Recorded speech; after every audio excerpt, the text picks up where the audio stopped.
के प्यार में अब बात ना जिंदगी जियल न जाला गइलू तू जब से जिंदगी जियल न जाला गइलू तू जब से मौत के मांगी भी इच्छा मौत के मांगी भी इच्छा मौत के मांगी भी इच्छा अपना रब से जिंदगी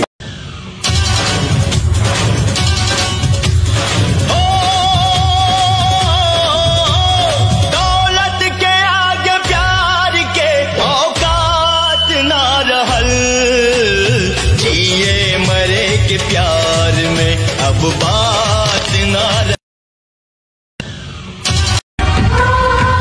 रोआ रोआ बस माफी मांगे ऐसा देवेला साजा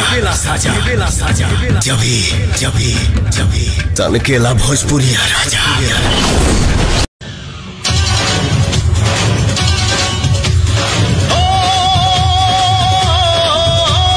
दौलत के आगे प्यार के औकात ना रहल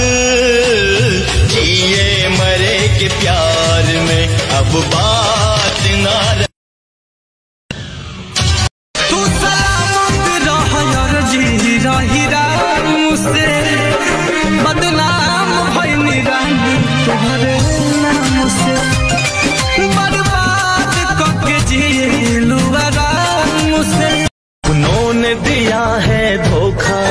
गैरों से शिकायत क्या अपनों ने दिया है धोखा गैरों से शिकायत क्या जब दोस्त ने खंजर मारा जब दोस्त ने खंजर मारा दुश्मन की जरूरत क्या। भीड़ है कयामत की और हम अकेले जिंदगी की राहों में रंजो गम के मेले तहरा संगे खिंचावल फोटो फाड़ दे जहिया आई बाजार दिता टोली में गोली मार दे। हमारा घर भर के लोग तो के जानत रहे हमर मम्मी पतो के मानत रहे मुँह कवन लेके जैती दिखावे खातिर मुँह कवन लेके जैती दिखावे खातिर खास तनिका सतवले हो हमरा